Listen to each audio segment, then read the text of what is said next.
Hello everyone, welcome back to Online Help Guide. Today in this video, I'm going to show you how to unblock accounts on Twitter. So watch this video till the end. First, open your Twitter app. Then tap on Profile that is on the top left corner of your screen. Now tap on Settings and Privacy.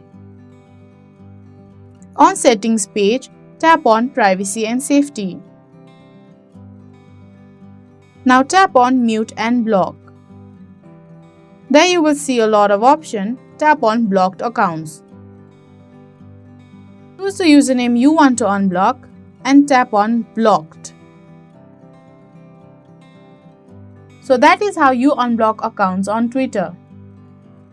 Thank you for watching Online Help Guide. Hope this video was helpful. If it was, then hit the like button and comment down if you have any questions or feedback. Also, if you are new to our channel, subscribe and hit the bell icon on our channel so that you don't miss our upcoming videos.